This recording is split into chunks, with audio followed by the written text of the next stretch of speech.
Work while you work and play while you play. That is the way to be happy and gay. Wow. Baba Ramdev, he challenged you and he claimed he would make you straight. Kama Sutra is famous all over the world except India. Yeah. You know what the teacher used to come and teach us about? Secondary sexual characteristics of zebras, giraffes and lions. I don't want to have sex with a giraffe or zebra. Why are they teaching us about that? Within the royal circles, people knew about who is lesbian, who is gay. A lot of royals don't like me because I'm the kind of the rebel royal. I hate when people call me an LGBTQI activist. I am a human rights activist. Are you in love? With Oprah? Actually, I did propose to her. Meri love lingo, love lingo, love lingo.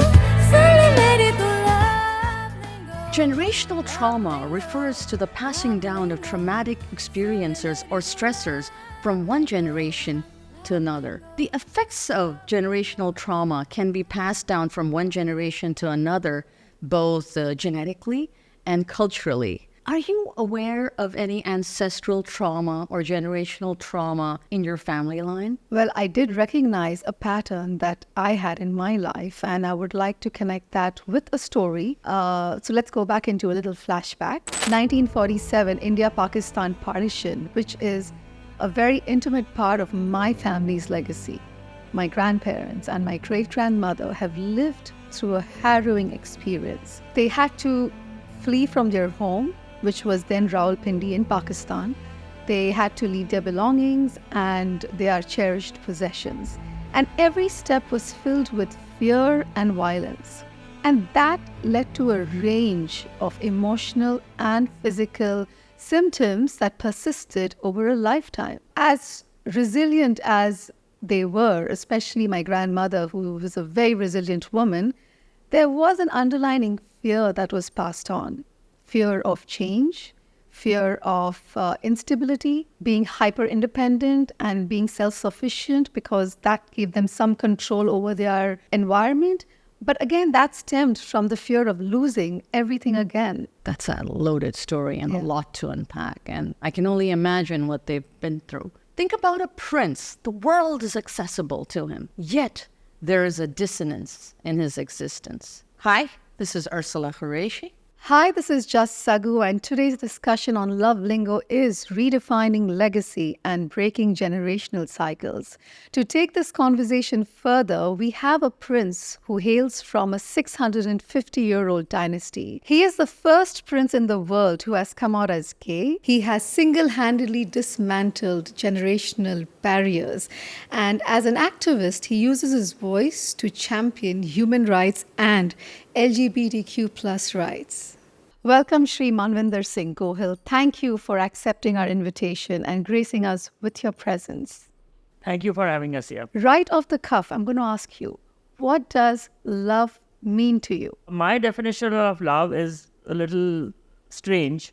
I have compared love to the size of the bathroom in your house. Why? I'll tell you a reason. You come to my palace. It's a very old historic building. The bathroom sizes are huge. My bathroom is so big, you can do a Kathak performance there. Wow. But if you have to find love, then even if you take a magnifying glass, it'll be very difficult to find love there. So there's very little love where the bathroom is huge. But if I go to my friend's home, anyone who is in the city of Mumbai or even in other parts of India, first thing I check is what is the size of the bathroom. And if the size of the bathroom is really small, believe me, love is huge in that. Oh my God. Yes. I have never heard of this one before. I'm so proud that I have a small bathroom. Oh, good. There's a lot of love in this studio. Yeah, I can assure you of that. But that's an incredible way of understanding love. I have never, I'm just in a state of shock. Guys, just let me pinch myself. Yeah. Wow, okay. 2006 is the year that you announced to the world and you came out. We are in 2024 right now. 18 years is a long time. The world has changed. Politics has changed.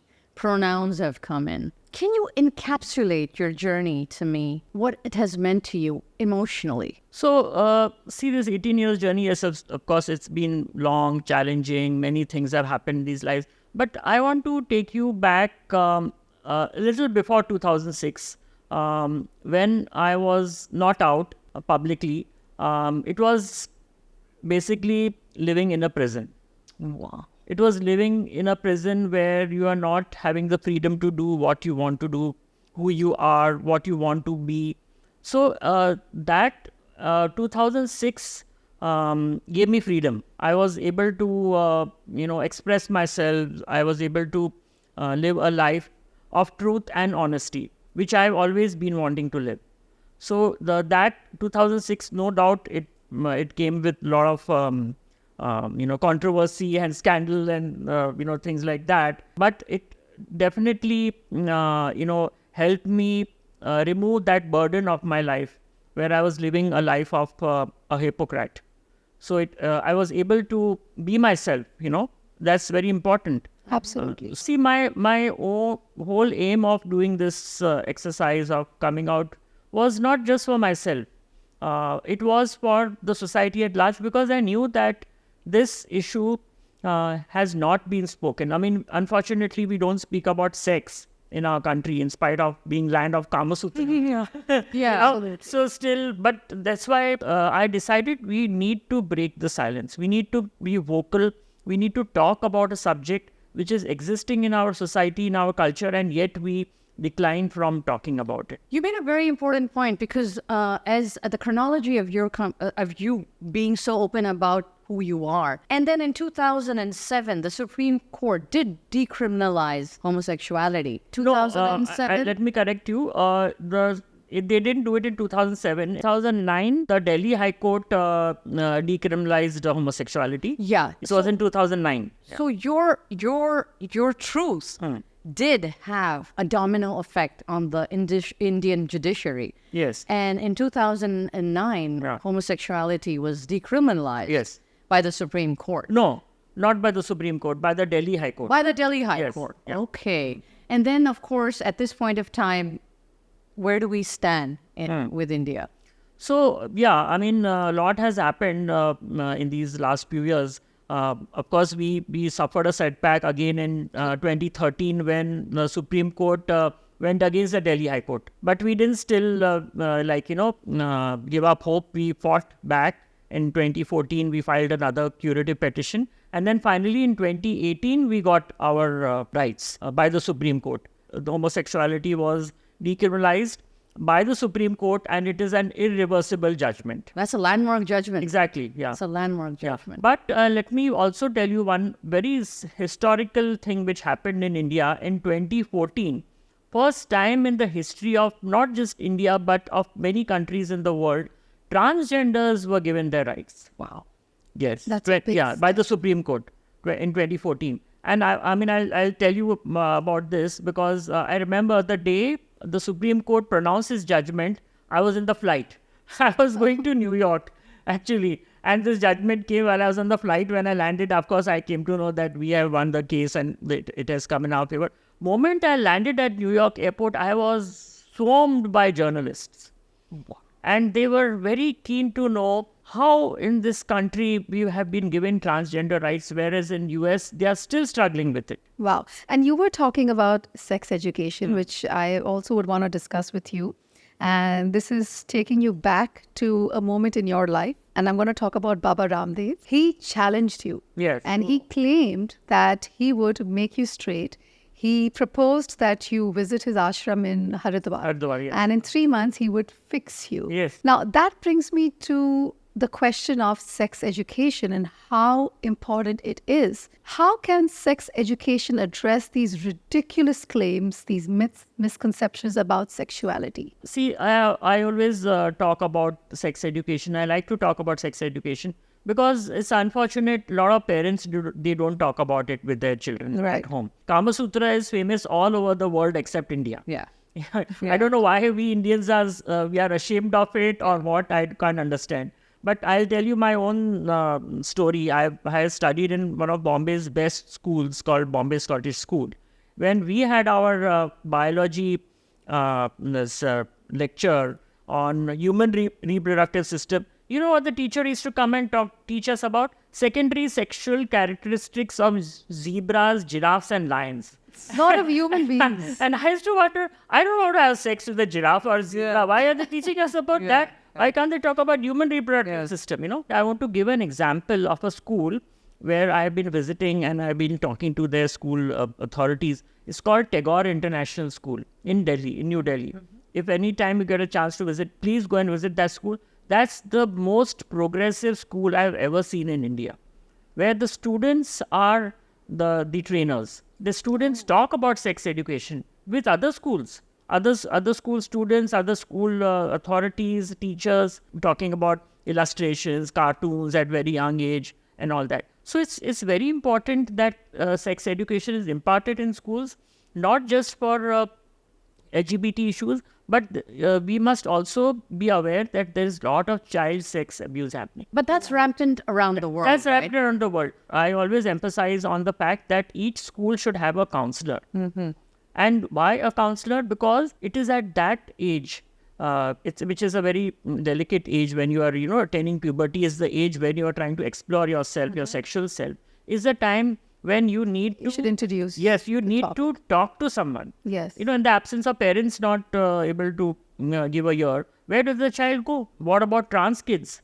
There are so many of them who start, getting the sense of feeling that they are trapped in the wrong body. Yeah. Right. So the counselor's role is a very important role. Absolutely.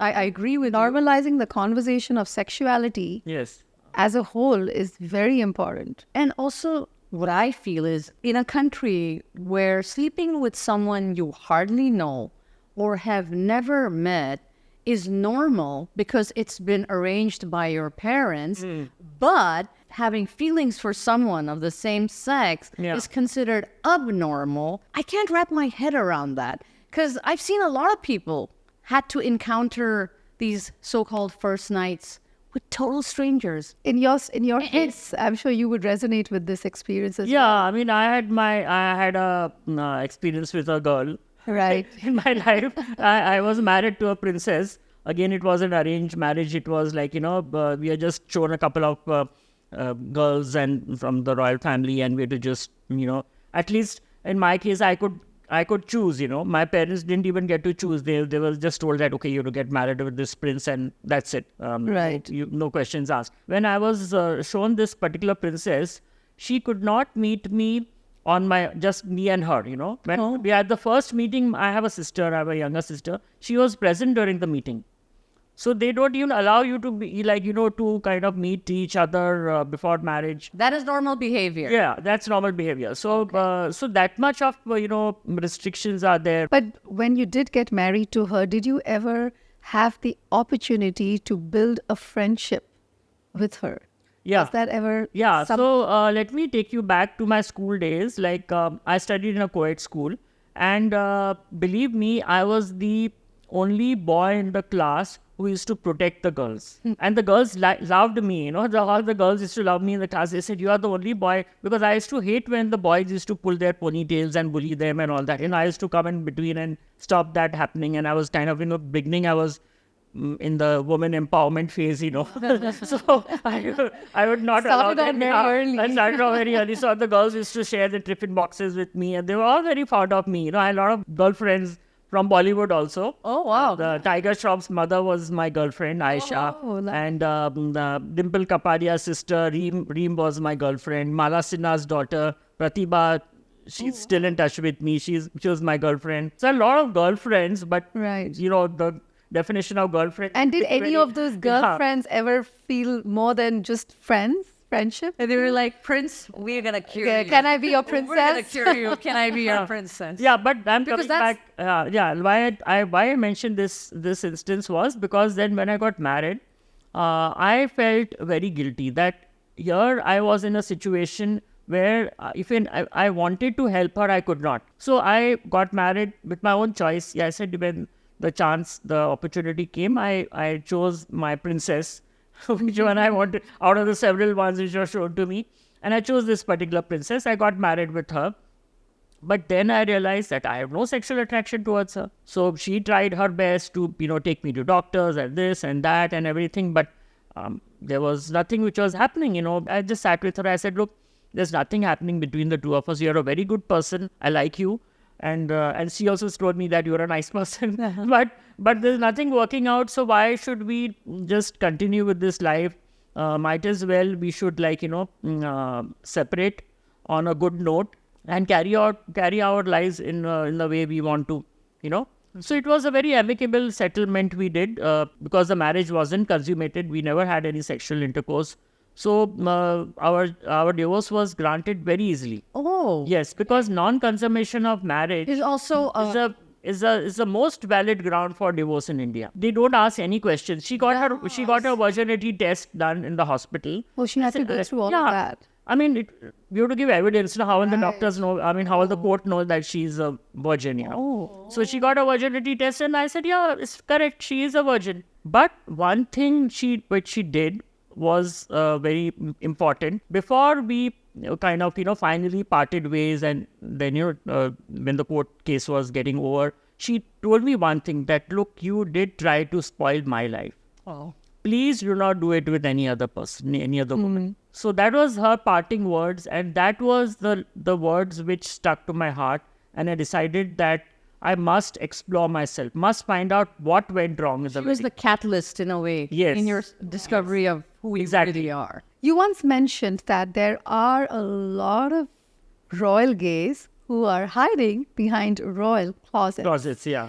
And I would love to know, what impact would you want your story to have on both those who are in that royal circle and beyond, for people who are really going through this identity crisis through your story? Yeah, it is a fact. When I was young, when there would be members of the royal family who would be coming together and having social gatherings and all. So I used to overhear this conversation happening. My own parents' mouth talking, oh, the following Maharaja, he's gay, and the so-and-so princess, she's lesbian. Your parents knew what gay and lesbian were. Yeah, I mean, they knew who were other the royal, as you mentioned, there were other royal. So they used to talk about it, that so-and-so Maharaja is gay and so-and-so princess is lesbian and all. So I used to think, what is these words? I don't know. We never got this to teach them in school. So I actually looked up the dictionary. Lesbian, I never got that. In that dictionary in 1970s, there was no word called lesbian.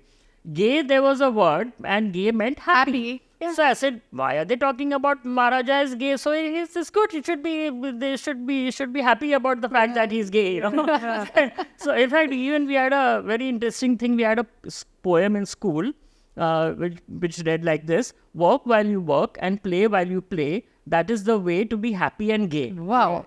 That schooling did it. Yeah, and that word gay would come when I was rehearsing. Everyone was no talking about it. I used to wonder why people are having a problem with the word gay. No. Yeah. So which meant that within the royal circles, people knew about who is lesbian, who is gay. It was very openly discussed, talked. But it was just within the royal circuit. It was very hush-hush. Hush-hush kind of thing. So only that person. It was like, talking about a scandal that that one ran away with this one and this one. So this was like a scandal, that, oh, you know what, that one is gay and all that. Of course, I saw your interview on the Oprah show. Could you please tell us what you felt? How was it to meet her? And was she really an ally? Or was it just sensationalism for her? See, I would like to tell you something about Oprah. She's not a ordinary human being. She is a person, I have felt very genuinely that she is a person who believes in mending cracks, filling up cracks and how relationships could be made stronger. And one thing which I want to tell about her is, the best compliment of my life I received from Oprah. When I was interviewed, I'm again the only Indian to be interviewed by her 3 times. She has interviewed so many personalities ranging from royalty, like the royals from England, from presidents like President Obama, Nelson Mandela, the Dalai Lama. She gave a lot of names, but she told me, out of all the people she interviewed, you have been the most honest person I've interviewed. Wow. I don't doubt that for a second. And that has given me the more, has given me the motivation to be more honest. Yeah. You know? And on a lighter note, again, I had a very, good thing to share about me and Oprah. This happened first time and with the first show. So I was sitting in the audience after my part was over, and then she came down from the stage and she gave her hand, and then she held my hand, and then we walked out of the studio. Believe it or not, her hands were so hard and rough. And she was holding my hand, and I was in pain, and I was wanting to scream, And I said, no, if I scream, then it'll be another big news in the studio. Oh my God. I just kind of, Yeah, she's a firm woman. managed to kind of, keep quiet, And then when I came out, I told her, Oprah, I liked everything about you, but your hands are very rough. Oh my God. And I told her, I tell people on face, I don't feel shy of talking anything. Wow. So, and she's such a witty person. She got back to me. Yes, you're right. My hands are rough, and I have gone through a lot of rough times in my life. Yeah. And that's when she disclosed to me that the fact she was raped, she was molested, she was sexually assaulted by so many people during her The color purple, I think, was the exactly. Yes, absolutely brilliant, brilliant. Yeah, she's been an icon for me, at least. I mean, I love her. I revere her, and I love her journalism. I call it journalism. It's for me, it's journalism. And you know what I had done when I first met her? I said I must gift her something. I said, no, Oprah is so wealthy. I mean, she has everything in her life. Let me give her something. So I got an idol of Ganesh. And I didn't want to show it on camera because it's not for publicity, So I just kept it in my pocket, and then I said, when the break comes, I'll give it to her. So I gave it to her in the break. I said, Oprah, I just got you this small little gift. And moment she looked at, she said, oh, this is the elephant god. Oh. And this is the god, and she knew everything. She said, this is a god which removes obstacles. Yes. And I'm so happy you got this to me. I'll keep this on my desk. This will give me inspiration to write, to create some things. And then she placed it on. There was a table. That's her secret. Okay, got it, Oprah. I have mine too. Yeah. Wow, what a story. What a story. What a beautiful story. But I have to ask you one more question. Yeah, sure. Are you in love? With Oprah? Just I did propose. No, actually, I did propose to her. Yeah, I did propose. I was like, again, I was in the audience, and then Oprah was looking at me all the time whenever she was interviewing. She has good taste. Yeah. So she was looking to me, and she was telling me, I wish I would when I come to India, I would like to come to your palace. I said, Oprah, if I wasn't gay, I would have proposed. Oh, wow. Nice. And then she sings living in the palace. Oh, she's damn witty. So, yeah, she's very witty. I loved her lover for that. But yes, talking about love, I have a soulmate. Again, when you talk about soul, I said this, I have had fallen in love, and I'm currently married to an American man. We've been married for 11 years now. And we recently came out with a memoir, A Royal Commitment, 10 Years of Marriage and Activism. Oh, beautiful. We just launched it. I was in US last month. We just launched that memoir. So that's the book. And look forward to I look forward to it. Definitely. I'm going to order it. Yeah, I'll share the link. It's on Amazon. It's available on Amazon. You can order that. Yeah. 2017 was the Kardashian show. You went to America. You appeared on that show. Did you enjoy that show, being there? And who was your favorite Kardashian? Because everyone knows them. I want to tell something very honestly. When this proposal came to me that they want to be featured on the Kardashian show, I had no clue what is I never even heard the word Kardashian, in my life. Yeah. And I had absolutely no clue what is Kardashians and what are these people. Because to be again honest with you, I do not watch television. I do not watch films. I don't have a TV at home. Then this offer came. So I said, let me look up and, Google search and go on YouTube and see who are these people and why do they want. And then I got to know about the fact that Bruce Jenner married Kris Jenner and then transitioned into Caitlyn Jenner. So that was one similarity kind of angle thing. And another thing why they wanted me to be on the show is because they knew I was married to a princess, and they wanted that closure to come to Kris Jenner, which she was not able to come to, that stage. So actually I became her counselor. They in fact invited me to be her counselor and talk to her about my life, and then bring that comparison into her life and talk about Bruce, Caitlin, and those kind of things. And the other the factor was that the girls, that's Kim and her sisters, they wanted to talk about the LGBT issues in India. And I knew for sure that this show is very popular with the youth population. And in those days, a lot of youth were still struggling with, accepting us and all that. So I said, this will be a good opportunity, So the good thing which happened about this show was that a lot of my friends, cousins, nephews, nieces from the young generation in India would, keep me away from them. Thinking if they touch me also, they'll become gay, Really? That's not a stigma. There are a lot of misconceptions and all are there. So they would keep me away, not socialize with me, this, that. And moment I did this show and came back to India, you know what happened? Oh. The same people coming to me and saying, and telling me, uncle, can we have a selfie with you?" Really? And I used to say, selfie with me, I was very sarcastic, but am I not a criminal? They said, no, uncle, you're not a criminal, you're an angel. I said, oh my God, just one appearance on Kardashian show made me an angel from a criminal, See the impact of the show. We need to change our attitudes. We need to change our perceptions on many things. But what has happened is that we have been forced to learn things which people want to teach us. So we need to unlearn ourselves. Yeah. If when we'll unlearn ourselves, then we'll be able to learn what really makes sense and what is practical. That process we have to go through that. Absolutely. Yeah. At the intersection of royalty, tradition, breaking generational barriers, another name that comes to my mind is Prince Harry. And I'm going to quote him. He said, "Isn't life about breaking cycles?" He became very vocal about the dysfunctional parenting that he experienced through his father, now King Charles.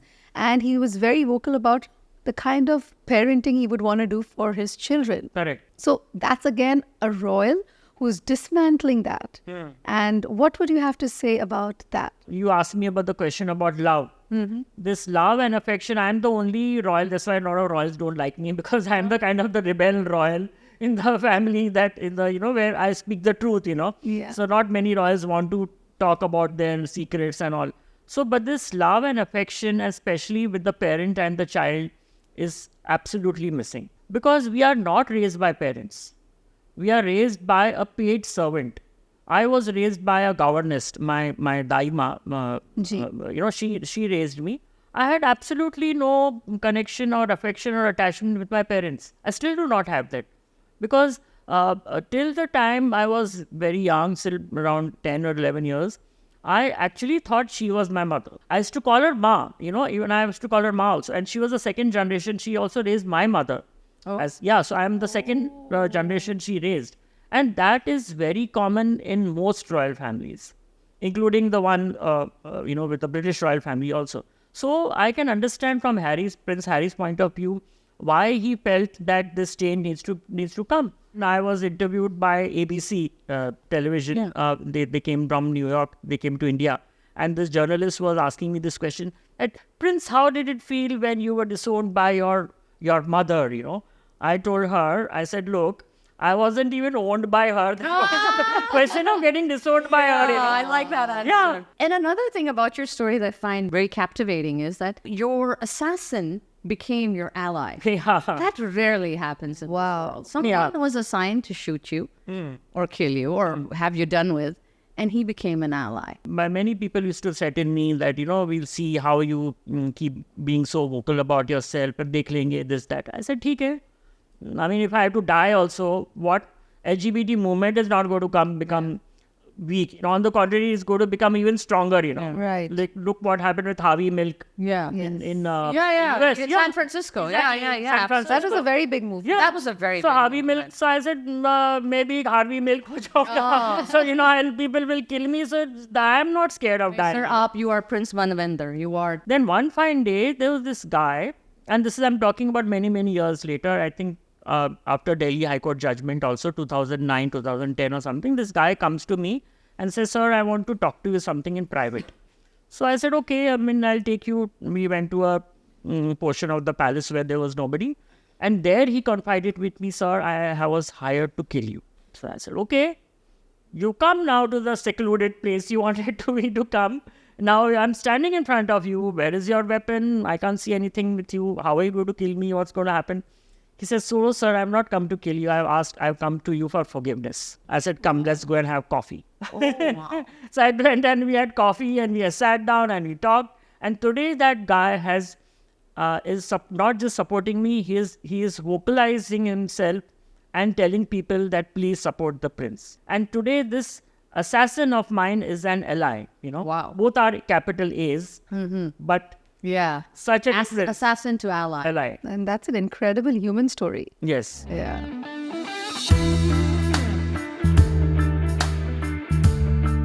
All the beautiful people out there who get easily offended, it is important to note that we as human beings have patterns that we follow. And sometimes these patterns come in the way of our life and hinder our progress.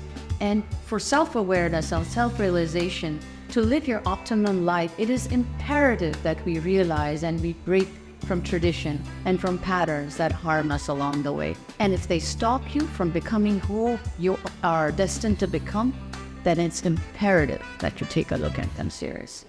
So you're also the MD of Search Engine Inclusion Impact. Can you throw some light on that work, what you've been doing? So basically, as part of my activism, one of the things which I have always been doing is education. So I started doing a lot of talks on diversity and inclusion and equity with corporates and with educational institutions and as well as with embassies and consulates and all that, wherever I got any opportunity. But what I was feeling was that even the corporates, they only engage us during 1 month in the year, and that is June.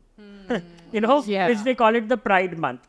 Comes July, who are you? We do not know. So I said, this is not fair, Why should we only be talking about ourselves in the month of June? Isn't the other months important in the year where we need to talk? They want their targets and all. And I openly talk to the corporates in this manner. I tell them that I don't want to be invited only in June. It should be. But anyway, I said, why not I start a venture myself instead of going to the corporates or getting invited to them. I would like that, I would utilize my platform, my status, my background and conduct talks, lectures in various platforms I could get. So that was the idea behind Search Engine's Inclusion Impact, where I decided that through this, I would reach out to various platforms, not just in India, but also out of India. And, wherever my voice could reach and would make change or make a difference can happen. And I also, when I say inclusion, I also believe in including other marginalized communities.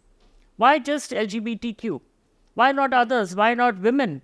Why not people with disability? Why not people with having, facing caste or creed discriminations? And Right. Also people from the armed forces. So I have included all the marginalized populations whenever I talk about diversity, inclusion. And of course, I'm not an authority to talk on women, on disability. And also we have representatives from that communities who are already working on women empowerment or working on disability issues, those who are themselves, And another area which I have touched upon is human trafficking. Oh. Yes, that's a very, very important area. And I am also on the board of a non-profit organization called Eyes Open International, which is based out of Ohio in US, where we are dealing with issues of human trafficking because India is the source and America is the destination. So we need to address this issue because a lot of people are getting trafficked unknowingly, and then they get there and then their passports are snatched and they are treated as illegal. And, there's a lot of... so that is another area which I'm planning to cover and include that as well. And therefore, I hate when people call me an LGBTQI activist. I am a human rights activist. Humanitarian. Yes. You're a activist. Before we end our episode, I would love to know if there's a book from your childhood that has shaped your life and shaped your perspective over the years. 2 books. One is, and it's not just, I'm not saying this book because I'm Hindu. I can guess. Yeah, it is Bhagavad Gita. For some reason, I don't know why. When I messaged Bonita, And I know the second book also. to I can convey guess it, but I would this, like you to say it. in my head, I don't know why this came to my head. Yeah. That you might just say So, Bhagavad Gita. Yeah, Bhagavad Gita. Why it's not anything religious or anything, but Bhagavad Gita is a very practical book which was written centuries ago, millions. I mean, I don't know how many years ago, but it is a guidebook. Absolutely. It whenever I have any question coming to my mind, I refer to the Bhagavad Gita. It gives me the answer to the questions. That is one. Can I guess the second one, You please? can take the guess you want to. My Experiments with Truth, Mahatma Gandhi. Yes. I knew it! Yay! Wow. I You know haven't Yeah. said that anywhere. No, he hasn't said that I don't anywhere. remember if I He said has that. not Yeah. said that anywhere. Yeah. I Wow, know how it. did you know that? Yeah. By Mahatma Gandhi ke I'm being. Yeah. Yeah. So why Mahatma Gandhi inspired me is for the simple reason that his fight was based on non-violence and truth. We have a foundation, Evolve, which is Every Voice on Love. And through this foundation, we hope to impact underprivileged children by giving them books and stories to read that will foster their reading skills and improve their imagination. So the books that you have recommended to us today is going to go into our Evolve library. Wow. And we are going to make it accessible to Yeah. these children. Prince Manvendra, it has been an absolute honor of mine to be in the same room as you, to breathe the same oxygen as you. And you have imparted such gems that I will never forget them. And I will inculcate them in and learn from your generosity. And I hope I become a better person in doing so. Thank you. No, I sincerely want to thank you because I learned so much from the both of you. Thank you Absolutely. so much. Thank you so Thank you so much for having Thank me you. here. Thank you for watching yet another episode on Love Lingo. Also, do not forget to like and subscribe to our channel. You can tune into all the audio streaming platforms. We're on Spotify, Apple Podcasts, and Amazon Music. And don't forget to follow us on Instagram. It's Love Lingo Podcast. Hame Rahi Pyar Ke.